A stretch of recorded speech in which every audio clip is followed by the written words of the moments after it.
What if the worst thing you could do to a narcissist is not scream, not expose them, not beg them to understand, but simply become unreachable? Not cold, not cruel, just unreachable. Most people think power looks loud. They think revenge has to be dramatic, a final speech, a public collapse, a moment where the narcissist finally admits everything and everyone sees the truth. But that is not how this game ends. The deepest blow does not come from attacking them. It comes from removing the very thing they built their whole world on: your attention, your reaction, your emotional fuel. And once that begins to disappear, something inside them starts shaking in ways they cannot hide forever. Stay with me, because this is where most people still get it wrong. The real shift is not in what you do to them, it is in what you stop doing for them. And the last part of this script is the one almost nobody is prepared for, because when a narcissist can no longer use you, the collapse does not always look dramatic at first. Sometimes it looks quiet, sometimes it looks polished, sometimes it even looks like they are doing better. But underneath, the structure is already cracking. Most people waste years trying to understand a narcissist. They read the books, they search forums late at night, they replay old conversations in their head over and over, trying to find the exact second where everything changed. They ask why someone who said, "I love you," treated them like they were furniture. Why someone who promised safety became the person they needed protection from. And the brutal truth is this: understanding a narcissist will not save you. Studying every pattern will not set you free. Fighting them on their terms will never work, because this is not new to them. They have been playing this game for most of their life. They know how to shift blame, twist reality, and feed on confusion. You are not dealing with someone who just has a bad temper or a few toxic habits. You are dealing with a personality built around control, image, and emotional extraction. But here is what they do not want you to know. What damages a narcissist most does not look like revenge. It does not look like rage. It does not look like winning the argument they keep baiting you into. What truly shakes them is much quieter, colder, and more lasting than that. It is a sequence of inner changes in you that removes the function they assign to you. Not with cruelty, with clarity. This is not about becoming like them. It is not a guide to games. It is a map of how to stop being used as their power source. And once that process begins, they feel it fast. Before the 4 methods make sense, you need to understand one thing that changes the whole picture. A narcissist does not exist in the stable way most people do. On the surface, they may look confident, charming, bold, even magnetic. But underneath that polished image, there is often no steady center, no grounded self that can hold shame, loss, weakness, or ordinary human imperfection. What exists instead is a false identity, a role, a performance built long ago, often early in life, to protect against unbearable feelings of smallness, rejection, and deep inner emptiness. That performance became their entire operating system. The problem is that a performance cannot stand alone. It needs witnesses. It needs reaction. It needs people who admire it, fear it, defend it, chase it, or try to fix it. Without outside emotional input, the whole structure starts to wobble. This is not just insecurity. It is dependency. They depend on other people to help them feel real, important, superior, alive. And if you have been close to one, then chances are you became one of the strongest sources of that regulation. Every time you reacted to their moods, you fed the machine. Every time you adjusted your behavior to keep the peace, you powered the system. Every time you cried, defended yourself, apologized, chased clarity, or tried to repair what they broke, you confirmed that they were still the center of gravity in your world. And for a person who cannot bear irrelevance, that kind of orbit becomes addictive. That is the real game. It was never just about love, connection, or conflict. It was about centrality. It was about keeping you mentally, emotionally, and physically arranged around them. And the 4 methods matter because each one removes a different layer of that system. The first targets the energy you keep giving away. The second hits the image they hide inside. The third removes their access to your identity. The fourth cuts off the emotional supply that tells them they still matter. Together, these do not just protect you, they dismantle the internal ecosystem they built inside your life. And none of them require you to become aggressive. In fact, the calmer you get, the more powerful they become. Because a narcissist can work with your anger. They know what to do with your tears. They know how to weaponize your frustration, your explanations, your desire to be understood, even your attempt to leave if they think they can pull you back later.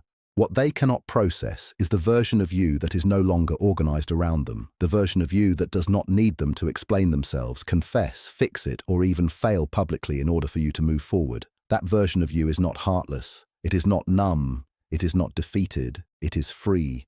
And your grounded, quiet freedom is one of the most disturbing things you could ever place in front of them. So we start where the damage started, with the energy you have been losing without even realizing how much it costs. The first method is simple to say, but hard to live. Stop feeding them your inner life, not just your words, not just your time, your inner life. Think about what your average day used to feel like around them. Even before speaking, part of your mind was already scanning. What mood are they in today? Did last night carry into this morning? Should you speak first or wait? Are they quiet because they are angry or because they want you to worry? You watched their face the way a sailor watches the sky, always measuring the atmosphere, always adjusting before the storm. And after enough time, this became automatic, a survival reflex. Your body learned that monitoring them might keep you safer than being surprised by them. That constant tracking is not just exhausting, it is the slow transfer of your most valuable resource into their hands, your attention, your emotional bandwidth, your mental space. Even when they were not beside you, they were still sitting in your head, at work, in the car, with your friends, in your bed at night. They occupied space they did not earn because they trained your nervous system to stay locked onto them. Through unpredictability, through mixed signals, through enough warmth to keep you hopeful and enough cruelty to keep you unstable. That is why simply ignoring them is not enough. You can ignore someone with your mouth while still feeding them with your mind. They can often feel that charge. They know when you are pretending not to care while emotionally drowning inside. As long as they still produce an effect, they still feel powerful. Real withdrawal is different. It is not a performance of indifference. It is an actual internal reorientation.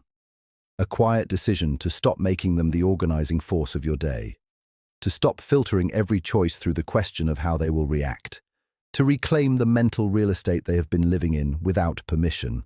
And this begins with something most people resist because it hurts so much. Grief. Real grief. Not angry thinking, not obsession disguised as healing. Real grief. The kind that comes when you accept that the person you loved was never fully what they seemed. That the attentive, magnetic, tender version from the beginning was at least partly constructed to pull you in. That the relationship you believed you were building did not mean the same thing on both sides. This grief can feel like collapse at first, but it is actually the doorway out. Because until you grieve the illusion, part of you will keep reaching for it.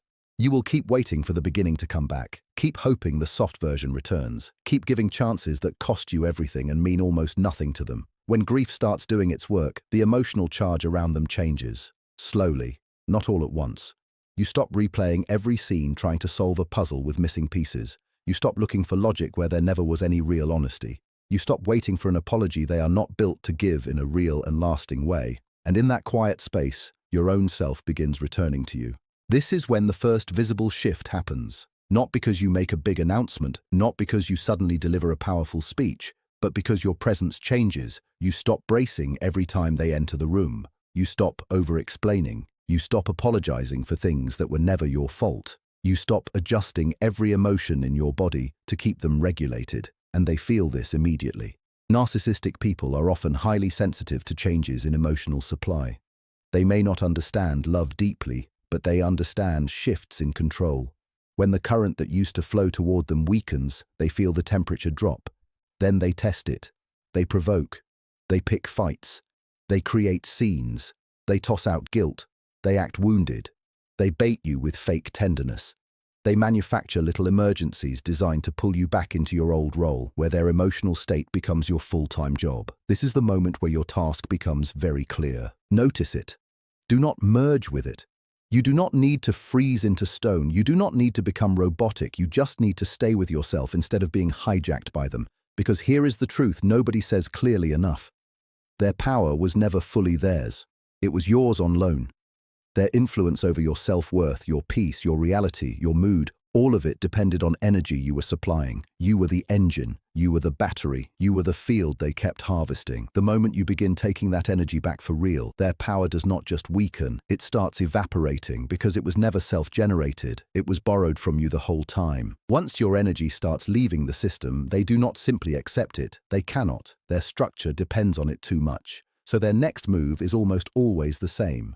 They lean harder into the image, they polish the false self. They become more performative, more dramatic, more insistent on being seen the exact way they want to be seen. This is where the second method begins. Do not attack the image. Reflect reality back to it. That sounds small, but it is powerful. A narcissist usually carries a very flattering story about who they are. The brilliant one, the kind one, the victim, the selfless one, the genius nobody understands, the one who is always mistreated but somehow always superior. The content changes, but the structure stays the same. They are special, they are above ordinary fault, and anything that challenges that story is treated like an attack. That story is not just vanity, it is the wall holding everything up. Without it, they face the shame and worthlessness they have spent years outrunning. That is why direct confrontation often backfires.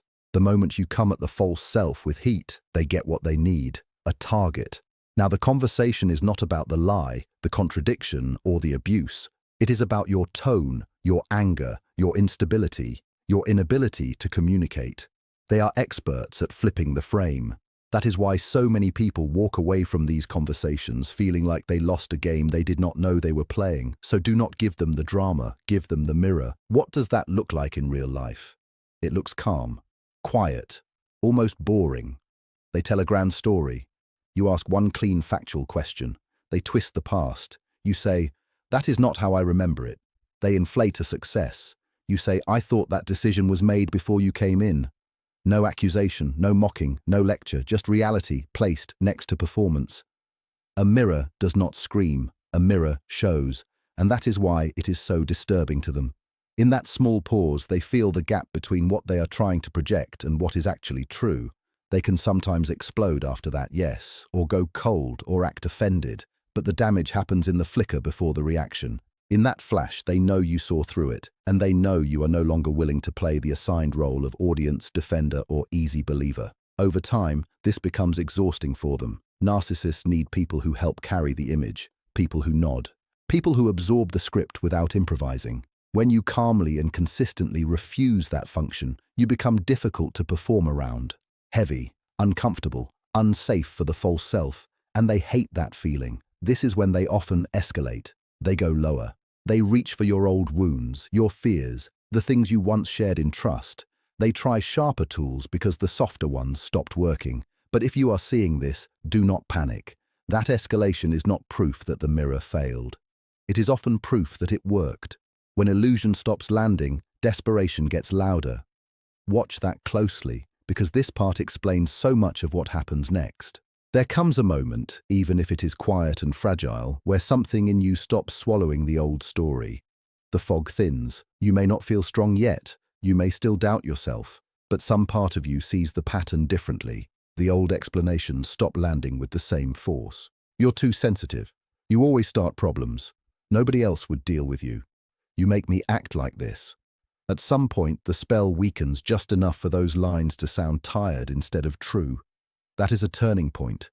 Not because the narcissist changed, but because something inside you stopped agreeing to disappear. And this is where the third method begins. Build a self they cannot occupy. Not just a wall, a self.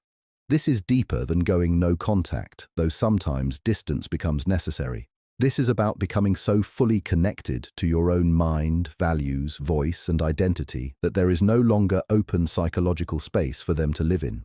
Narcissistic control is not really about strength, it is about vacancy. They move into the uncertain parts, the places where your self-trust is weak, your boundaries are blurry, your identity is unfinished, your needs feel shameful, and your perception is easy to talk over. They find those gaps and expand them. They do not create every wound, but they know how to live inside one. Individuation, or simply becoming fully yourself again, reverses that process. It is the slow reclaiming of every part of yourself that got minimized to keep them comfortable. The opinions you stopped sharing, the style you changed, the dreams you pushed down, the friendships you let fade, the confidence you traded for survival, the voice you swallowed to keep peace. This work is not flashy. It often happens in tiny choices. You say what you really think. You wear what feels like you again. You call the friend you drifted from. You make a plan without asking how it will affect their mood. You start trusting your own memory. You stop needing permission to feel what you feel.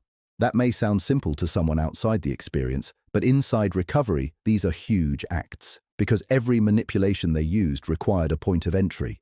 Guilt only works if you still believe your needs are wrong. Shame only works if you still secretly believe you are too much or not enough. Fear only works if you believe the threat they are making defines your future. But when you know yourself more clearly, the doors begin to close. Not by force, by occupation. You are there now. Present in the rooms they used to walk through unchecked. You know your values. You know your limits. You know the difference between compassion and self-erasure.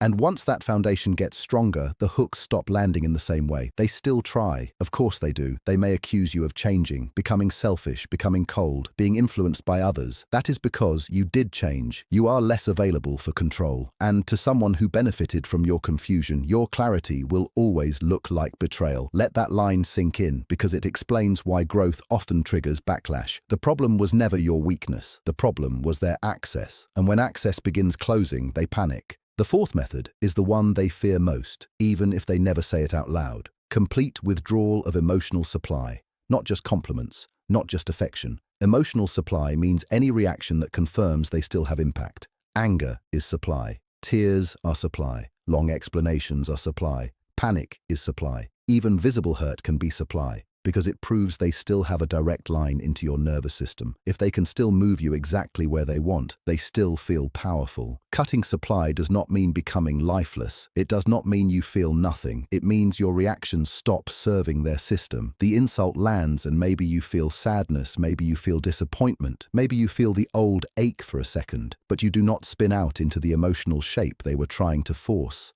The sudden sweetness they perform when they sense distance no longer reaches the part of you that used to hope. The silence they use as punishment stops working because your mind is not filled with terror anymore. It fills with your own thoughts, your own plans, your own life. This is devastating to them in a way that public exposure often is not. Because when supply is truly gone, they are left alone with themselves. Not the polished self, the unbuffered self, the one they built the mask to avoid. The emptiness they projected onto you begins returning to its source. The worthlessness they made you carry no longer has a place to live in you. The chaos they exported into your body starts circling back with nowhere else to go.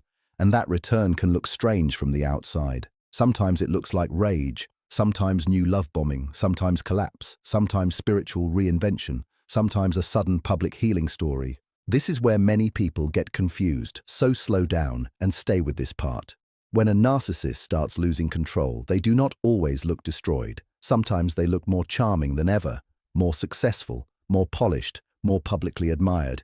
They may throw themselves into work, social media, fitness, religion, a new relationship, a new city, a new personality. That can make survivors question everything. Was I the problem? Are they better without me? Did I imagine the whole thing? No. What you may be seeing is not healing, it is compensation, a frantic attempt to replace a lost regulation source with image, novelty, attention, or speed. When someone cannot sit with themselves, they often move faster, shine harder, perform bigger. But underneath, the instability remains. That is why new relationships may move with shocking speed, why public reinventions can happen overnight, why the same cycle begins again with different costumes. If you keep watching long enough, the pattern tells on itself. The cracks reappear. The charm gets thinner. The pressure leaks through. The old blame stories return. The fresh start starts smelling familiar. This is why your healing cannot depend on how they appear from the outside. If you are measuring your recovery by whether they look miserable, you are still tied to them. True freedom comes when their image no longer decides your reality. They may look amazing and still be deeply trapped. They may look broken and still be dangerous. Your job is not to monitor the surface. Your job is to stay rooted in what you know. And what you know is this. Anyone who needed your pain in order to feel powerful is not someone you lost. It is someone you survived. Sometimes the fallout becomes visible in their daily life. Work suffers. Relationships get messy. Their ability to maintain the mask weakens under pressure. Friends start seeing contradictions. New partners begin noticing instability earlier than you did because the cycle speeds up once their main source of regulation is gone. What used to take years may now unfold in months or weeks. The patience they once performed slips faster. Their mask gets thinner because your long emotional labor is no longer there to help hold it in place. People who used to defend them may start asking questions. Co-workers may notice the sudden irritability, the blame shifting, the carelessness, the strange emotional intensity hiding under polished words. Family members may reach out in a different tone, not hostile, concerned, confused, maybe even alarmed. And if that happens, be careful. Validation can feel sweet after years of being misunderstood. But delayed recognition is not the same as repair. People often come looking for context when the chaos finally starts touching their own life. That does not mean you owe them your story. It does not mean you must translate the person you survived so others can understand them better. You are not required to rescue the bystanders once the fire reaches their side. If you speak, do it because it serves your peace. If you stay silent, do it without guilt. Your silence at that stage can be one of the strongest signs that you have truly stepped out of the role they built for you. No longer the explainer, no longer the stabilizer, no longer the emotional shock absorber for a whole system that was draining you dry. That is not cruelty, that is closure with a spine. In some cases, when direct control fails and the old image cracks too hard, they may shift into a different strategy entirely. Suddenly they sound self-aware. They post long emotional messages. They talk about growth, pain, mistakes, healing, therapy, change. They may present themselves as broken but brave, flawed but finally honest, and people around them may be moved by that. Some will say, maybe they have changed. Maybe. But do not confuse performance of insight with actual transformation. Real change is usually quiet. It is specific. It lasts. It includes responsibility without self-glorification. It does not ask to be admired while it is happening. What many survivors witness instead is image repair dressed in vulnerability.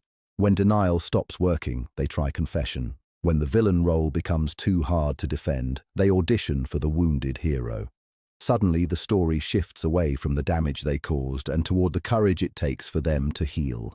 That can be a brilliant emotional pivot because it steals focus from the facts and turns the room toward their pain again. And if anyone keeps speaking about the harm they did, those voices can now be painted as bitter, cruel, or unwilling to let someone grow. This is why you need internal clarity more than public agreement. You do not need their confession to validate your reality. You do not need their tears to prove your wounds were real. You do not need the audience to understand in order for the truth to remain true. Once you stop needing them to publicly collapse in the exact way you imagined, your power deepens, because now even their healing performance cannot pull you back into orbit. This is the part most people never get told clearly enough. The deepest consequence a narcissist faces is not what you do to them. It is what they are left with when you stop functioning as their emotional system. You are not their punishment, you are simply no longer their solution. And when someone has built their whole way of relating around extracting identity, control, and regulation from others, your grounded exit becomes a kind of consequence they cannot easily escape. Not because you attack them, because you stopped volunteering your life. You stopped feeding a machine that was never designed to love you back. That is why the title idea of torturing a narcissist is misleading if taken literally. The strongest move is not cruelty, it is non-participation. It is the loss of access. It is becoming so unavailable to manipulation that their usual tools return empty. Their texts land nowhere. Their guilt finds no open wound. Their anger hits no loose target. Their charm opens no old door. Their silence scares you less than it used to. Their image matters less. Their collapse is no longer something you need front row seats to witness. That is where the real shift lives. Not in revenge, in release. And yes, that can feel anticlimactic at first. Healing often does. It does not always arrive with fireworks. Sometimes it arrives when you notice you went half a day without thinking about them, then a full day, then a week. Sometimes it arrives when you hear their name and your body no longer tightens. Sometimes it arrives when you realize the peace you once feared now feels normal. So, if you want the 4 clearest ways to deeply shake a narcissist without becoming toxic yourself, here they are in plain words. Take back your energy. Reflect reality without drama. Build a self they cannot live inside. Remove emotional supply completely. That is the sequence. That is the pressure point. And the beauty of it is this. Every one of those steps also gives your life back to you. This is not just strategy. It is recovery.